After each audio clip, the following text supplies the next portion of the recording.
Mm, bueno, sí,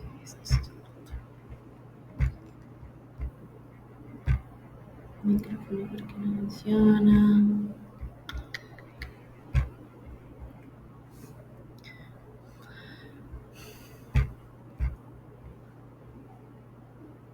¿Por qué no se puede usar el audio?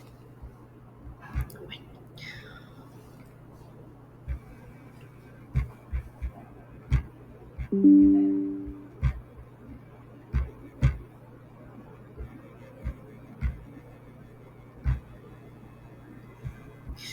Profe, voy a hablar por el micrófono del celular. ¿Me escucha bien? Daniela, perfectamente. Y listo. Entonces vamos a arrancar. El día de hoy vamos a hablar sobre infección de vía urinaria, iniciando pues con que la infección urinaria es la presencia y la proliferación de microorganismos patógenos en el tracto urinario cuando hay síntomas clínicos asociados. Esta infección representa una de las infecciones bacterianas más comunes en pediatría y entre el 6 y el 8% de los niños con síndrome febril o enfermedad aguda van a tener un episodio de infección urinaria. Más o menos entre el 17 y el 56% pueden presentar recurrencia de la enfermedad en los 2 años siguientes a la primera infección. Como algunas definiciones importantes, tenemos a la bacteriuria, que es la presencia de bacterias en la orina, con o sin infección del tracto urinario. Tenemos la bacteriuria asintomática, en donde ya hay una presencia significativa de bacterias en orina, pero hay ausencia de signos y síntomas clínicos. La ITU también la podemos clasificar en ITU no complicada e ITU complicada. La ITU no complicada ocurre en los pacientes que tienen un tracto urinario superior e inferior que es morfológica y funcionalmente normal. La función renal es normal y el sistema inmunológico es competente. Por el contrario, los pacientes con una ITU complicada van a tener patologías mecánicas o funcionales conocidas del tracto urinario. También debemos caracterizar lo que es una ITU atípica, que se produce por microorganismos diferentes a E. coli. Son pacientes que tienen una inadecuada respuesta al antibiótico en 48 horas, masa abdominal o vesical y pacientes que tienen septicemia, lesiones renales determinadas por elevación de la creatinina o disminución del gasto urinario. Una ITU recurrente puede ser definida cuando hay un episodio de ITU alta y un episodio de ITU baja, o dos episodios de ITU alta, y solo es recurrente en casos de 3 episodios de ITU baja o más. Epidemiológicamente se considera la infección bacteriana potencialmente grave más frecuente en menores de 36 meses. En Estados Unidos ocurren 500,000 visitas anuales por urgencia con pacientes que tienen criterios de hospitalización por estos cuadros de ITU en el 2 al 3% de los casos. La incidencia en general mundial de infección urinaria es un poquito menor en niños que en niñas, pero en los menores de 1 año no circuncidados, la incidencia es mucho mayor en niños que en niñas. Ya a partir de los 2 años ya va a predominar en el sexo femenino con una relación del 10 a 1. El primer episodio de ITU 15% van a desarrollar cicatrices renales en los 2 años siguientes y esta prevalencia de esta enfermedad se da en 3 picos, digamos, en pediatría. En los menores de 1 año, los niños de 2 a 4 años que, digamos, están haciendo el aprendizaje del manejo de esfínteres y en los adolescentes. Si observamos esta gráfica, entonces vemos cómo la frecuencia de las infecciones urinarias en los niños es mucho mayor en menores de 1 año que respecto a las niñas, pero esto va cambiando a medida que aumenta la edad, siendo mucho más frecuente en las niñas, pues teniendo claro las características del tracto urinario con una uretra más corta que está pues directamente en contacto con toda la parte perineal y es más fácil, digamos, el ascenso de las bacterias por estas características. Etiológicamente, la E. coli la uropatogénica representa el principal agente adquirido en la comunidad relacionado con infecciones urinarias y se ha descrito una prevalencia de hasta el 90%, tanto en ITU complicada como en ITU no complicada. Si observamos este gráfico, entonces vemos como en ITU no complicada, aquí en esta revisión representaba un 75% de los casos y otras patologías pues eran mucho menores y igualmente en la complicada también se da esta misma diferenciación. Otros gram negativos que pueden generar infecciones urinarias comúnmente tenemos a la Klebsiella pneumoniae, al Proteus mirabilis, al Citrobacter, a la Pseudomonas aeruginosa, el Enterobacter aerogenes y la Serratia. Y las bacterias gram positivas más asociadas con infección urinaria incluyen al Staphylococcus saprophyticus, el Enterococcus, el Streptococcus del grupo B y el Staphylococcus aureus.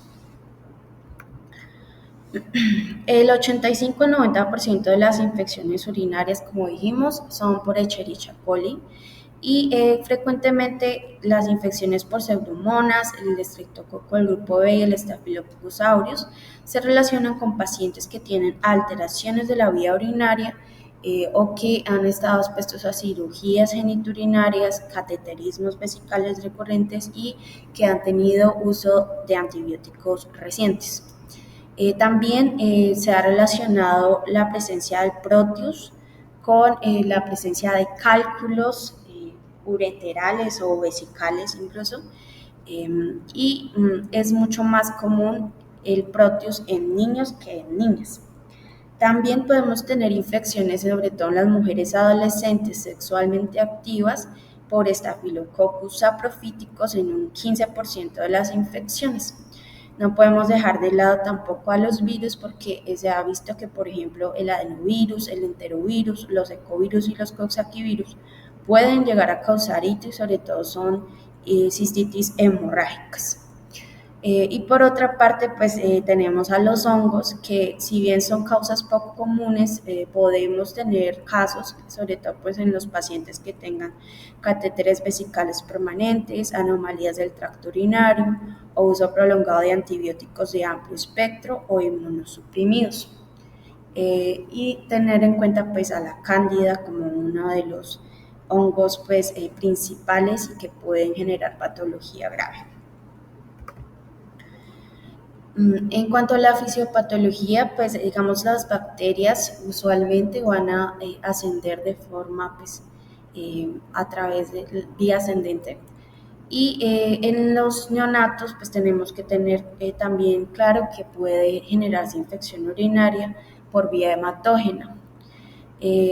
Principalmente entonces la vía ascendente es la que caracteriza a los pacientes pediátricos y se produce por una contaminación periuretral por un uropatógeno de los que ya mencionamos que va a colonizar la uretra y posteriormente va a migrar a la vejiga a través de los flagelos y de diferentes mecanismos de virulencia que tiene cada bacteria.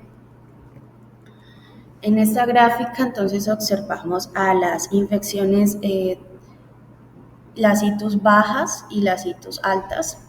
Entonces tenemos factores de riesgo para cistitis, que sea una mujer, que tenga historia previa de infección urinaria, las adolescentes, la actividad sexual, infecciones vaginales, que tengan algunas eh, otras condiciones como diabetes, obesidad o incluso puede haber casos de susceptibilidad genética.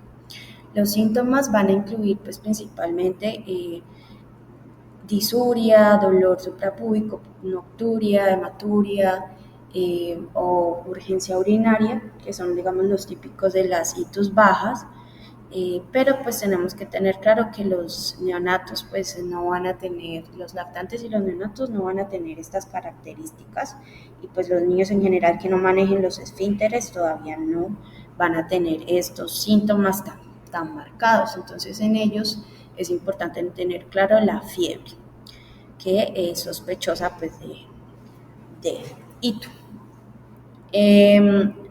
Ahí vemos también la pielonefritis, que básicamente tiene casi que los mismos factores de riesgo, pero ahí entran pues condiciones más de inmunosupresión, como el VIH, la inmunosupresión por medicamentos o anormalidades congénitas o adquiridas de la vía urinaria. Los síntomas van a ir más hacia dolor lumbar, hacia fiebre, escalofríos, náusea, vómito o anorexia y teniendo las cotaciones pues, de las etiologías que ya mencionamos, teniendo claro que la E. coli uropatogénica sigue siendo la causa más importante. Aquí en este gráfico entonces vemos cómo es la patogénesis. Inicialmente hay una contaminación periuretral del uropatógeno que viene, digamos, desde el contacto cercano con la parte del ano. Luego, posteriormente, hay una colonización de la uretra y una migración hacia la vejiga. Luego se genera una respuesta inflamatoria en la vejiga y hay acumulación de fibrinógeno, sobre todo en los casos en donde los pacientes tienen catéteres allí puestos. Luego las bacterias pues se van a invadir este uroepitelio a través de sus bilis, adhesinas y va a provocar esto una infiltración de neutrófilos. Las bacterias se van a multiplicar y van a evadir, digamos, al sistema inmune a través de diferentes mecanismos, van a formar biopelículas, como se observa aquí en la imagen, van a generar daño epitelial y a través de la producción de proteasas y de toxinas bacterianas, y de esta forma van a colonizar y generar un ascenso hacia uréteres y riñones. Van a colonizar riñón y van a dañar también esta parte y posteriormente van a pasar a circulación generando bacterias. Aquí podemos observar en el caso de la E. coli uropatogénica cómo ella a través de sus fimbrias H logra digamos este contacto con el uroepitelio y genera esta invasión. Luego posteriormente se replica dentro del uroepitelio y empieza a formar digamos, una expansión clonal con crecimientos filamentosos en este uroepitelio dañándolo. Aquí en esta gráfica vemos cómo hay diferentes mecanismos por los que puede generar patogenicidad las diferentes bacterias que influyen, digamos, en la infección asociada a catéteres. Entonces aquí tenemos la vejiga que tiene su catéter y aquí tenemos las diferentes etiologías. Entonces la E. coli, siendo la principal, pues a través de sus fibras H se une a este catéter y empieza pues el crecimiento. El Proteus tiene diferentes mecanismos de virulencia como la presencia de ureasa, de flagelios, de fimbrias y eso le permite a él formar cristales y esos cristales favorecen que haya más obstrucción y más para que él pueda, digamos, proliferar en este ambiente. El Staphylococcus también tiene un factor de aglomeración B que le permite colonizar este catéter y el Enterococcus tiene unas proteasas que son la SP y la GE que le permiten destruir epitelio y pues colonizar más fácilmente. Aquí vemos los diferentes microorganismos, no me voy a detener en cada uno porque sería una revisión distinta, pero sí quiero que observen que hay diferentes mecanismos y que sobre todo el UP, que es la E. coli uropatógena, tiene tanto factores de adherencia, de toxinas, tiene mecanismos para evadir el sistema inmune, tiene también toda la parte de los sideróforos que le van a ayudar, digamos, a adquirir el hierro y poder evadir el sistema inmune y proliferar. Y tiene otros como el antígeno 43 y los flagelos que lo hacen todavía más virulento.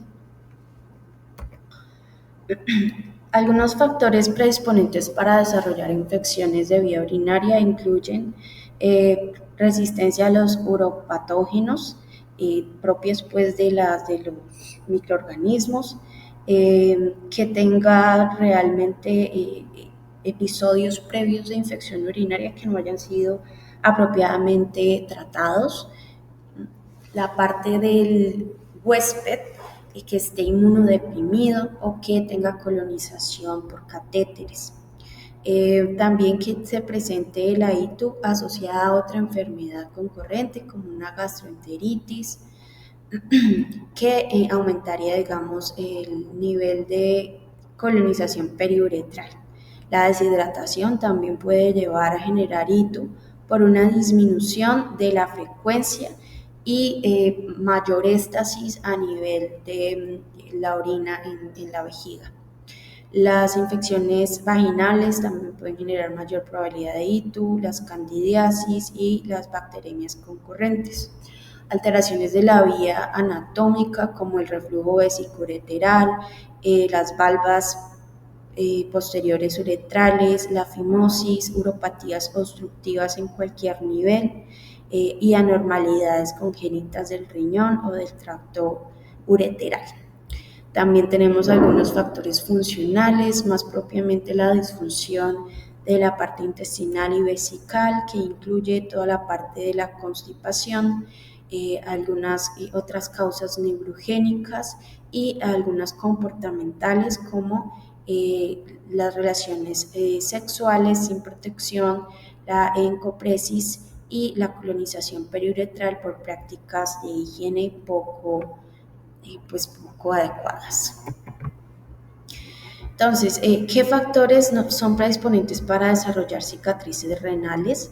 Es que el paciente tenga reflujo vesicureteral de alto grado, que la duración de la fiebre sea de 72 horas antes del inicio de los antibióticos, que tenga episodios de itus recurrentes, que sea por microorganismos distintos a E. coli uropatogénica, algunos polimorfismos también identificados en las proteínas de choque térmico y en los genes para el receptor de TOL4 también están relacionados con una mayor susceptibilidad a cicatrices renales. Además, polimorfismos del factor de crecimiento transformante beta y polimorfismos como tal de la enzima convertidora de angiotensina.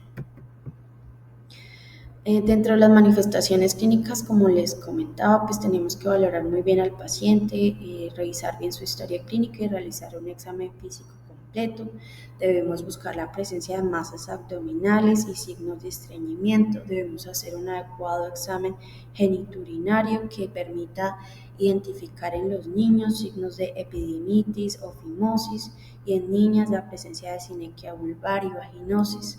También debemos buscar alteraciones de la región sacra, buscando hoyuelos, acumulación de vellos, una almohadilla grasa que nos pudiera alertar, digamos, hacia una alteración como tal de toda la parte de la columna y con ello pues alteración de otras estructuras.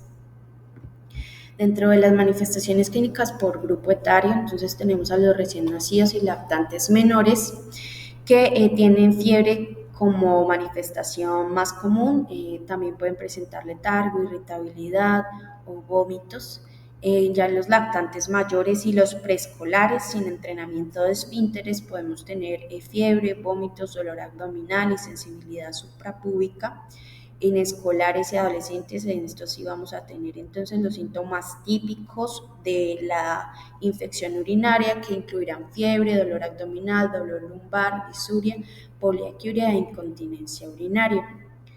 Estos son los síntomas que aumentan o disminuyen la probabilidad de que una infección urinaria esté presente. Entonces tenemos dentro de los que aumentarían la sospecha diagnóstica que tengan disuria, que tengan poliaquiuria, que tengan un mal olor en la orina, una orina más oscura o espumosa, franca hematuria, que tengan fiebre, escalofríos, dolor abdominal, que tengan sensibilidad en la zona de la suprapúbica, también que tengan alteración pues de digamos otros parámetros como el llenado capilar o una historia previa confirmada de infección de tracto urinario. Dentro de los síntomas que nos harían disminuir la posibilidad de sospecha, entonces tenemos ausencia de dolor al orinar, tenemos la presencia de dificultades al respirar, la presencia de sonidos anormales en el pecho, bueno, cualquier otro foco pues distinto. El diagnóstico entonces requiere de una anamnesis adecuada que incluya pues los síntomas que ya definimos para la infección urinaria, un examen físico que valore toda la parte del abdomen, la presencia o no de dolor lumbar y dolor suprapúbico y que nos defina si hay posibilidad de que esté asociada a una constipación o no. Por supuesto toda la parte de los estudios de orina. En cuanto a la recolección de orina, entonces tenemos diferentes métodos para recolectar la muestra, pero pues dependiendo de cómo la recolectemos, asimismo vamos a tener alta prevalencia de contaminación o un mejor resultado pues para determinar el diagnóstico. Entonces, si hacemos recolección de orina digamos por muestras no invasivas como la orina a la mitad del chorro o bolsas adhesivas, entonces tenemos que tener en cuenta que hay una alta prevalencia de contaminación en los cultivos de orina. Por otro lado, la aspiración suprapúbica pues presenta la menor tasa de contaminación, seguida del cateterismo. En niños que tienen control de esfínteres, pues podríamos tomar orina a la mitad del chorro, pero en niños que no controlan esfínteres, o sea, menores de 2 años, entonces deberíamos obtener la muestra por cateterismo o por punción suprapúbica. En cuanto al uranálisis, es de amplia disponibilidad y de bajo costo. Es un buen examen que nos permite realizar un análisis bioquímico y un análisis microscópico. Valora pues la parte de la tira reactiva en donde nos va a mostrar si hay presencia de esterasa leucocitaria y si esta es positiva, entonces eso va a indicar que hay al menos 5 leucos por campo microscópico. Y en cuanto a los nitritos, pues estos vienen derivados del metabolismo de los nitratos de la orina que se da por presencia de bacterias gram negativas. Específicamente pues las que ya mencionamos y teniendo en cuenta la importancia de la E. coli. Pero es importante saber que la orina debe permanecer por lo menos 4 horas en la vejiga para que se produzca esta reacción. Entonces, si en caso de que encontráramos nitritos negativos, eso no descartaría completamente una infección. El sedimento urinario, entonces, tenemos que tener en cuenta si hay piuria, si hay presencia de bacterias o cómo está, digamos, el grano de orina. Entonces, la piuria se define como más de 5 leucocitos por campo y las bacterias como tal nos van a decir, pues sí hay bacterias, pero si hay bacterias como hallazgo aislado, que no haya nada más asociado, entonces podríamos considerar que es contaminación. Debemos tener bacterias, pero asociadas a otras alteraciones. El grano de orina representa uno de los exámenes más importantes y en realidad si este es positivo, entonces es altamente sugestivo de que hay una gran cantidad de bacterias en la muestra. Entonces, en cuanto a la sensibilidad y especificidad del uranálisis, si tenemos en cuenta solo un solo parámetro, pues esto no va a ser no va a tener la mayor sensibilidad posible. Dentro de los análisis microscópicos que podemos tener digamos, a través de la muestra de orina, tenemos el GRAM, que tiene una sensibilidad del 91% y una especificidad del 96%. Para la esterasa leucocitaria esta sensibilidad está más reducida hacia un 79% y una especificidad del 87%. Los nitritos, como les contaba, tienen una sensibilidad mucho menor del 49% y una especificidad del 98%. Si combinamos ambos hallazgos, entonces podemos tener una especificidad mucho mayor. Pero entonces por eso tenemos que tener claro que el paciente con uroanálisis debe acompañarse de una clínica pues clara de infección urinaria o que no nos apunte pues a ninguna otra cosa. Si por ejemplo aquí analizando la tira reactiva tenemos los nitritos y la esterasa leucocitaria positiva, que eso nos daría una sospecha diagnóstica de una infección urinaria muy probable, y la conducta pues sería tomar el urocultivo e iniciar los antibióticos empíricos, dependiendo pues de la clínica del paciente. Pero si esto está distinto, entonces si los nitritos son positivos y la esterasa es negativa, entonces la ITO es probable, todavía sigue ahí la duda, y si es negativo los nitritos y la esterasa es positiva, entonces el diagnóstico de ITO es mucho menos probable, y si ambos son negativos, entonces el diagnóstico deberíamos buscar algo alternativo porque es muy probable que tenga una infección. El urocultivo sigue constituyendo el estándar de oro para el diagnóstico de ITU. Según las guías de la Asociación Americana de Pediatría, los niños entre 2 a 24 meses, para tomar el urocultivo tenemos que realizar la punción suprapúbica o el cateterismo vesical. Si ya el niño tiene entrenamiento de esfínteres, pudiésemos obtener esa muestra a la mitad de la micción, previo aseo cuidadoso del perine y los genitales externos. No recomiendan el uso de la bolsa recolectora porque tienen unos altos grados de contaminación asociados a esa recolección. El urocultivo es positivo si hay crecimiento de cualquier cantidad de colonias a nivel de un cultivo que fue tomado por punción suprapúbica. Si la muestra fue tomada por cateterismo vesical, si es superior a 50.000 unidades formadoras de colonia, y si la muestra fue tomada de forma espontánea, entonces el urocultivo tendría que ser mayor a 100.000 unidades formadoras de colonia para ser significativo. Aquí les quería mostrar que hay diferentes guías, estas son las de la Asociación Americana, pero pues hay diferentes y ellos toman diferentes valores. Digamos que los más consensuados hasta ahorita son estos que les estoy refiriendo. Otras pruebas menores de 3 meses, pues incluiría valorar la posibilidad de hemocultivos y valorar si requerirán o no la punción lumbar para citoquímico y cultivo. También se debe tomar un hemograma completo, un ionograma, y tenemos que valorar toda la parte de función renal. La procalcitonina es un examen valioso. Si es mayor a 0.5%, entonces a 0.5 nanogramos por mililitro, entonces esto tiene una sensibilidad para ITU de un 81% y una especificidad del 76%.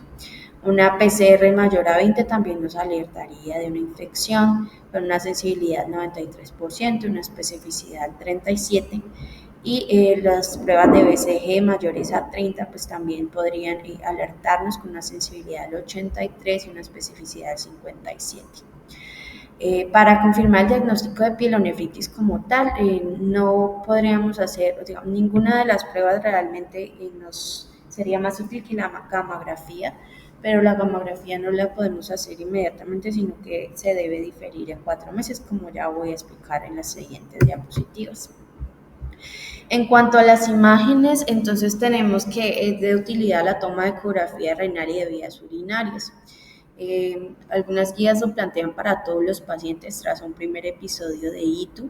Las ventajas pues es que es disponible, es económico, no es invasivo y no produce radiación. La desventaja es que tiene que ser operador dependiente. Esto nos va a permitir detectar malformaciones, hidronefrosis, quistes renales, malrotación o ectopia renal. También podemos encontrar dilataciones bielocaliciales o ureterales y anormalidades de la pared vesical. Este estudio no es útil para detectar pielonefritis ni para definir las cicatrices renales. Pero en realidad realizar ecografía renal y de vías urinarias pues no sería para todos los pacientes.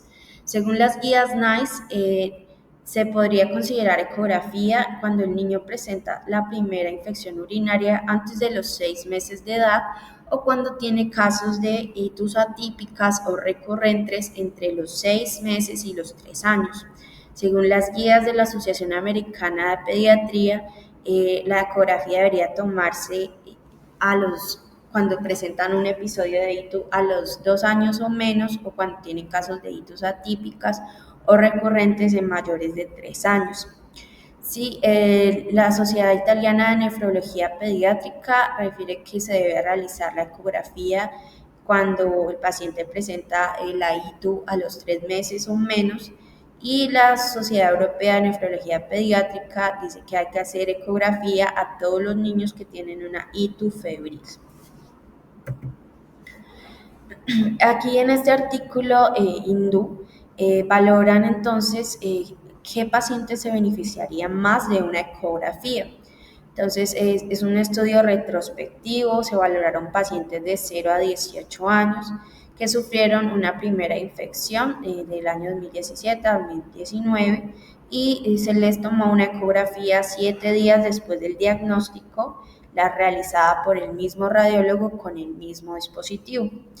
¿Eso que encontró? Pues que encontraron que era mejor utilizar esta herramienta en menores de 5 años que tuvieron un primer episodio de ITU y en niños que tengan una ITU atípica a cualquier edad. Otros estudios de imagen incluyen la cistouretrografía miccional.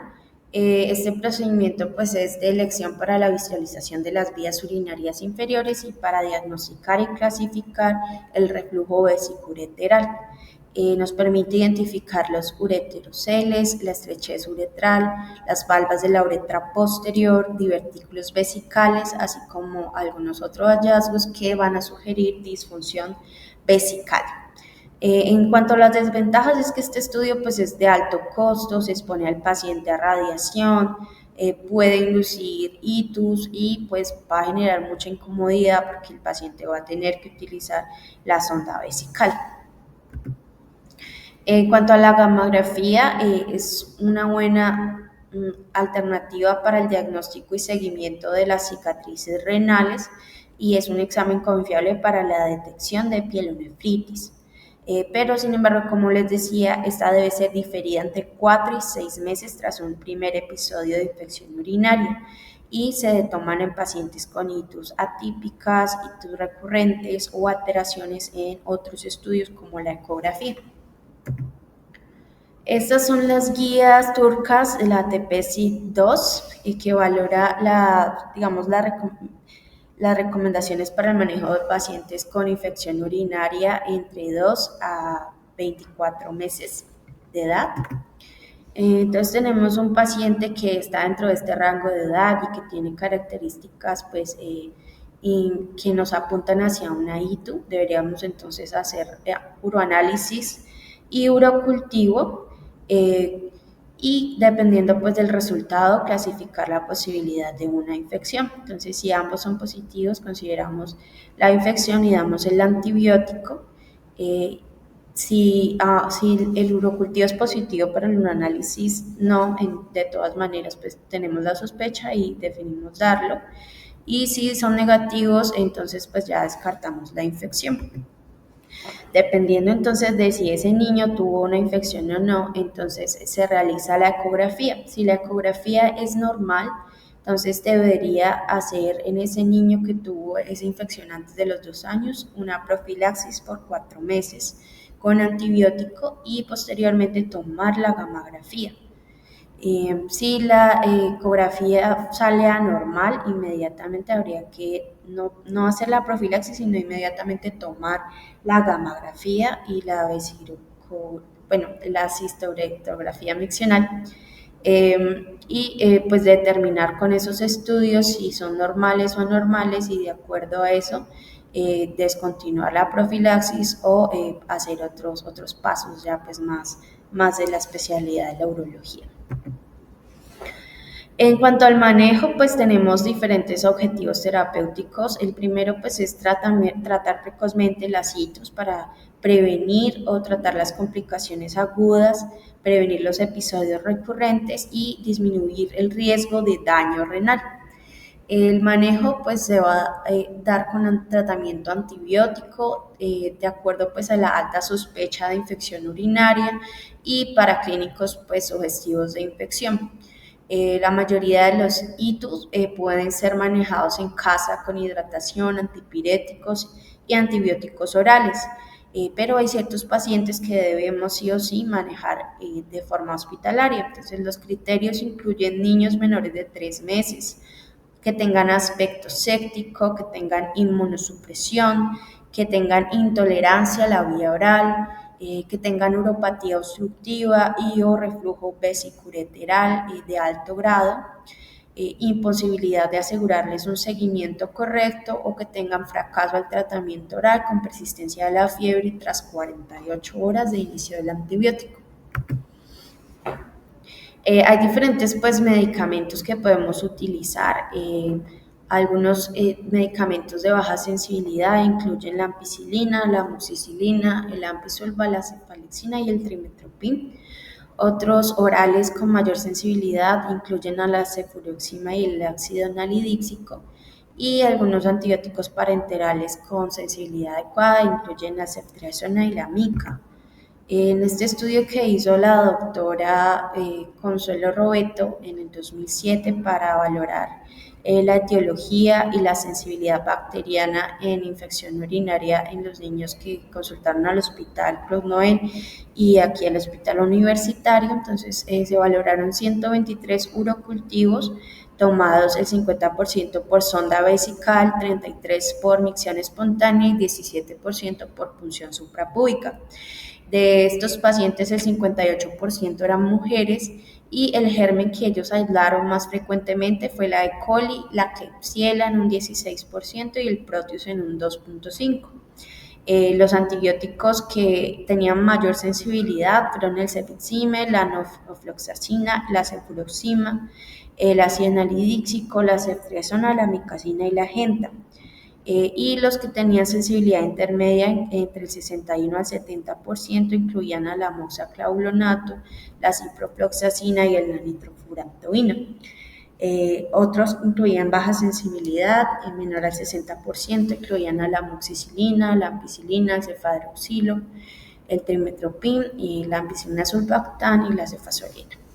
Entonces, pues idealmente el manejo antibiótico empírico debería guiarse pues por la posibilidad de que sea una E. coli como el microorganismo más usual, los gram negativos, y teniendo pues en cuenta las puntuaciones respecto a los pacientes que tienen alteraciones de la vía urinaria, que tienen cateterización o que son inmunosuprimidos. Y ya pues cuando ya tengamos el reporte del urocultivo, pues guiar como tal el manejo. En cuanto al tiempo de manejo, entonces el Cochrane sugiere un tratamiento de 2 a 4 días, considera que es igual de efectivo a un tratamiento de 7 a 14 días en casos de cistitis no complicada. Según la guía española, también se debería dar un manejo entre 3 a 5 días para cistitis. Las guías americanas siguen considerando de 7 a 14 días para cistitis y pielonefritis, y las guías canadienses de 7 a 10 días. En el caso de las guías NICE, se consideran que para pielonefritis se deben dar esquemas de 7 a 10 días de antibiótico y 3 días para niños con cistitis que tienen más de 3 meses de edad. En este artículo que salió en JAMA, hablan sobre la posibilidad de realizar un esquema de corto en el manejo de estas infecciones. Entonces, este fue un ensayo clínico multicéntrico, aleatorizado, doble ciego y controlado con placebo, que evaluó el antimicrobiano oral de ciclo corto, que fueron 5 días, versus el ciclo estándar de 10 días, para niños con 2 meses y 10 años que presentaban mejoría clínica, pues que tenían infección y que se les daba el antibiótico y que mejoraban en los 5 días primeros que les dábamos. ¿Qué encontró este artículo? Pues que la terapia de corta duración podría considerarse como una opción razonable para los niños que presentan mejoría clínica después de 5 días de tratamiento. Entonces, básicamente es dar el antibiótico y si en 5 días el niño se ve ya bien, pues podríamos detener el manejo allí a 5 días. Bacteriuria asintomática, pues como sabemos podemos encontrar la presencia de bacterias en orina sin necesidad pues, de síntomas y esto digamos que puede ocurrir más o menos en describían frecuencias entre un 2 a un 10% en las mujeres. Entonces, usualmente no se manejan a no ser de que los pacientes que la tengan sean receptores de trasplante renal o sean niños que van a ser sometidos a procedimientos urológicos. Entonces, de acuerdo pues al manejo, como les decía, pues inicialmente empírico, lo podemos hacer para pielonefritis con medicamentos orales o intravenosos.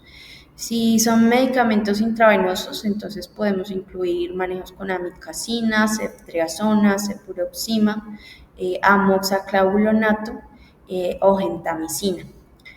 También mencionan la amoxicilina a una dosis de 25 a 50, una máxima dosis de 12 gramos. Y en la pielonefritis, cuando queremos dar manejo oral, también lo podemos dar con cefuroxima o con amoxiclavulonato. Para la cistitis, dar manejo oral, podemos incluir esquemas con amoxicilina, amoxicilina clavulonato o trimetoprim sulfametazol y cefuroxima también es una opción oral importante. La profilaxis para los pacientes no se recomienda de manera sistemática luego del primer episodio febril, pero sí se debe considerar en niños que tengan antecedente de infección urinaria, menores de 1 año que tengan itus apípicas o que tengan resultados de ecografía de vías urinaria alterada, menores de 1 año con antecedente de itus febril y reflujo vesiculorectal de cualquier grado, mayores de 1 año con antecedente de itus y reflujo vesiculorectal grado 4 o 5, y niños pues con disfunción vésico-intestinal, itus recurrentes con vía urinaria estructuralmente normal. El control de esfínteres a 1 año posterior a último episodio de pielonefritis, entonces debería realizarse seguimiento con imágenes 6 a 12 meses después de ese episodio de pielonefritis en niños pues, que ya tengan control de esfínteres. La profilaxis se puede hacer con distintos medicamentos, recomiendan esquemas con trimetoprim, con nitrofurantoína o con amoxicilina a una dosis pues mucho menores de lo que manejaríamos en tratamiento. Los pacientes que tengan como tal una pielonefritis confirmada, una itus complicada, una itus recurrente, que ya tengan cicatrices renales o disminución de la función renal, ellos deben continuar en seguimiento con nefrología pediátrica. Ellos deben también recomendárseles, pues darles recomendaciones para evitar nuevos episodios que incluyan evitar los malos hábitos miccionales como retener la orina, ingerir adecuadas cantidades de líquidos y el manejo pues, de la parte del estreñimiento. No hay como evidencia específica para recomendar otras medidas. Por ejemplo, el uso de probióticos está como muy discutido. En este artículo de Cochrane valoraron, digamos, el uso de arándanos para la prevención de la infección urinaria. Y entonces lo que mostraban los análisis era que los productos de arándano podían disminuir un poquito el riesgo de infección urinaria en mujeres y en niños, pero que pues comparado con los probióticos sí tenía era un poquito más efectivo, pero que la certeza pues de esta evidencia es realmente muy baja. Entonces hasta ahorita no tenemos, digamos, algo específico para la prevención, solamente las medidas de higiene que ya dijimos, el manejo del estreñimiento y disminuir y aumentar la cantidad de líquidos, perdón, que los niños toman. Y pues eso es lo que yo tenía para contarles el día de hoy. Oh, Daniela, ¿me oyes? Sí, profe. No, Daniela, muy bien, excelente la presentación. Para, más que para agregar, es para existir, ¿no? La toma de la muestra es fundamental la toma muestra. La muestra bien tomada desde lo ideal, lo soñado y lo que todos los estudiantes en la pública es el mejor estándar. Sin embargo, obviamente, ante las dificultades técnicas a veces o por los riesgos de sangrado, en fin, o falta de experiencia, pues la siguiente opción es la toma previa, una buena limpieza a través de las ondas. Las bolsas lamentablemente se siguen utilizando para la toma de la muestra, pero pues todo el mundo renegamos de la bolsa, ¿cierto? Todo el mundo renegamos de la bolsa, no es completamente definida y de alta sospecha de colonización y diagnósticos errados. Entonces, la toma de la muestra es fundamental para saber realmente si estamos afectados a un infección urinaria. Los estudios imagenológicos, como tú lo dijiste, y como lo dicen las guías, básicamente, de mi perspectiva, en menores de 2 años que se debe de tomar la ecografía para descartar anomalías congénitas. Después de 2 años, indiscutiblemente la epidemiología cambia completamente, desde la higiene hasta malos hábitos, el emprendimiento, como tú lo dijiste, y en un adolescente, básicamente las enfermedades de transmisión sexual, las relaciones, la adecuada higiene, en fin. Pero dependiendo del comentario, considero que la ecografía realmente y la mayoría de las guías lo dicen después de 2 o 3 años, la ecografía realmente es algo que es usada buscando, siempre y cuando se busque algo congénito, una anomalía congénita. Y son dos puntos, otro, no sé, esa bulla que hay ahí, que se me produce. ¿Sí, profe? Sí, profe, te escucho. Entonces, que oigo una bulla horrible. No sé por qué. No, de pronto lo mío. Lo otro, Daniela, el tema es, a ver, estaba lo de las muestras, la teología, los estudios y la extensión de la infección urinaria, completamente de acuerdo con algunos resultados que tú muestras, que después de 5 días un paciente clínicamente bien es el adecuado. Y que dependiendo de la etiología, pues son dos mundos muy diferentes. Eso es lo que quería decir. Son dos mundos completamente diferentes. La infección urinaria y la urocensis. O la urinemefritis. Son dos mundos completamente diferentes y la agresividad desde el punto de vista terapéutico cambia completamente. La urocensis es una patología extremadamente grave de bacteria en repercusiones significativas muy graves, con mucho compromiso, mientras que la infección urinaria, si tienes un proceso infeccioso, pues obviamente no es tan complejo y no tiene tantas repercusiones. No sé, o sea, respecto a esto, esta patología es más frecuente de lo que nosotros, más frecuente, muy frecuente, las patologías en los primeros 2 años de vida, más frecuentes que nosotros tenemos. Y hay que saberlas diagnosticar y tratar adecuadamente. No sé, si es una muy buena charla, Ángela. No sé si hay alguna pregunta, Pues Pues por aquí, profe, no. Bueno, listo, Anelita. Muy bien, una muy buena revisión, Daniela. Bueno, profe, muchas gracias. Ok, bueno, pues, chao. Chao. Mañana.